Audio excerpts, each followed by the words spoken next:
They knew my wife was sleeping with my wealthy brother. At my birthday dinner, I unleashed everything. Hey there, I'm really glad you're here. If you're new to the channel, go ahead and hit that subscribe button and share this video with someone who enjoys a great story. It means more than you might think and really helps the channel grow. Also, let me know in the comments where you're tuning in from. Your city, your country, wherever you are. I love seeing just how far these stories travel. Alright, let's jump into it. The celebration that wasn't. The restaurant was bathed in elegance. Crystal chandeliers shimmered above like starlight, floor-to-ceiling windows looked out onto the city skyline, and soft jazz played in the background. Every table was adorned with white linen folded into intricate shapes, flickering candlelight dancing off polished silverware. My wife, Vanessa, had planned the whole evening. "It's your 38th, Nathan," she'd whispered that morning as she straightened my tie with delicate care. "Tonight's about you. Let's celebrate big." But I knew better. I sat at the center of the long, polished mahogany table surrounded by family and close friends. Vanessa sat beside me, a vision in crimson silk. Across from us, my older brother Julian, ever the charming playboy, smirked behind a flute of champagne. The others, our parents, our closest friends, even Vanessa's sister, chatted and laughed with a forced kind of warmth.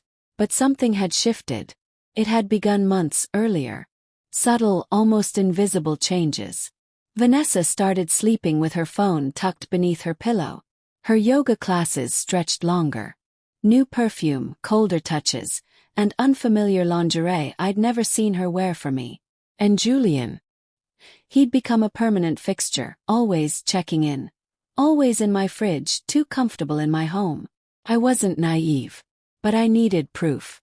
So I waited. I let them believe I was blind. Tonight was the night that changed. The dessert arrived. Triple-layered chocolate mousse with "Happy Birthday Nathan" piped in gold leaf. Glasses raised around me. Vanessa smiled like a queen addressing her court. "To Nathan," she said.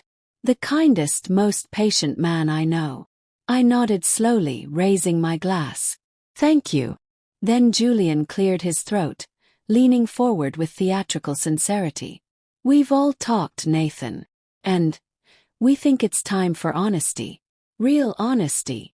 I turned toward him. "Go on." Vanessa gently laid her hand on my forearm. "You've always seen love through a traditional lens. But marriage has evolved. Relationships are more open now. More fluid." Julian added. "Vanessa and I, we've been seeing each other. And we want you to accept this. Maturely. This isn't betrayal, it's progression." I scanned the table. No one looked surprised. Not one face showed shock or shame. They knew. My parents, my best friend, her sister. Every one of them had helped them hide it. Vanessa smiled faintly. "We want you to still be part of the family. Just with open eyes." I set down my champagne glass with a calm click, then raised one hand subtly. Across the room, 3 waiters by the kitchen caught my signal. But they weren't waiters. And Vanessa's face drained of color the moment she saw who they really were. The reveal. The atmosphere fractured instantly. The 3 waiters strode forward. No trays, no notepads, just sharp tailored suits, cold eyes, and a presence that demanded attention. The tallest among them stopped at our table and addressed me directly.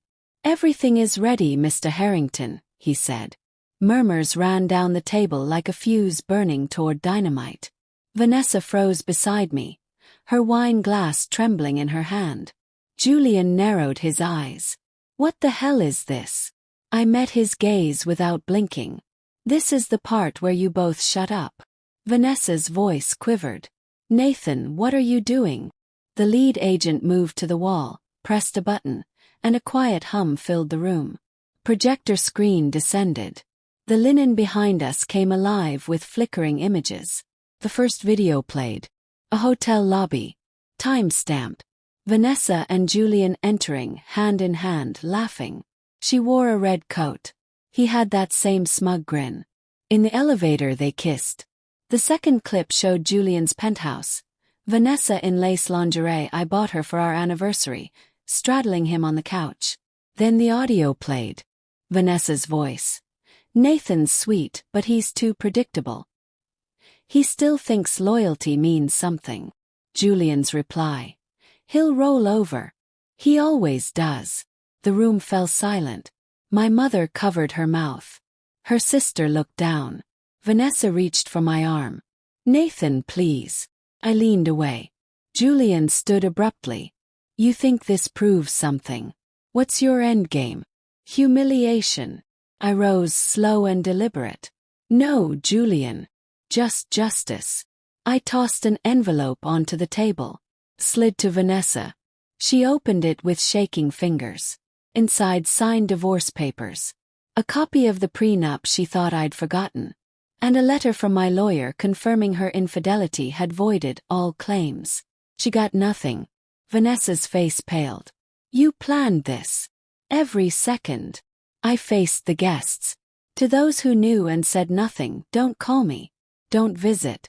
We're done. One by one the table fractured. People stood awkwardly. Some left in silence. Others offered mumbled apologies. But no one looked me in the eye. Vanessa sobbed. Nathan, please. You didn't just cheat, I whispered. You let them all laugh at me. Then I walked away, leaving behind the ruins of the lie they built. The fallout. By morning it was everywhere. Tech innovator Nathan Harrington exposes cheating wife and billionaire brother in viral birthday blowout. Someone at the restaurant had leaked the footage. I didn't mind. The internet lit up with sympathy, fury, and admiration. I didn't comment once. Vanessa's social media was torched. Her once flawless grid of curated perfection replaced by blank silence. Deleted posts. Endless comments. Julian's investors panicked. A board member sent me a private message. We're convening an emergency session. He's out. I didn't stop it. I didn't have to. The same charm that won Julian applause now worked against him. No one trusts a man who publicly screws over his own brother. That night Vanessa came to my office. Hello, Bill. Hair undone. I lost everything, Nathan. Marcus is ignoring me. He says I ruined him. I didn't stand. I didn't speak for a long moment. Then I said, so now you know how it feels. You went too far, she whispered. No. I finally stood up. I made a mistake. No, Vanessa. You made a choice. And so did I. She wept quietly. I want to start over. Even if we have nothing. We had everything, I said. And you threw it away. She left broken. I didn't follow. The final cut. 2 days later Julian emailed me. Subject. Let's not make this ugly. Nathan. I never meant to hurt you. I love Vanessa. Let's be adults about this. We're still brothers. Julian. Still brothers. No apology. No shame. I didn't respond. Instead, I called my late father's trust lawyer. Julian and I had inherited a 50-50 split of our real estate empire. By the end of the week, the buyout papers were filed. The board approved. The scandal had tanked Julian's influence and valuation. He sold.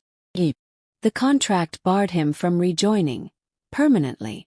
I didn't destroy him. I just let gravity do its job.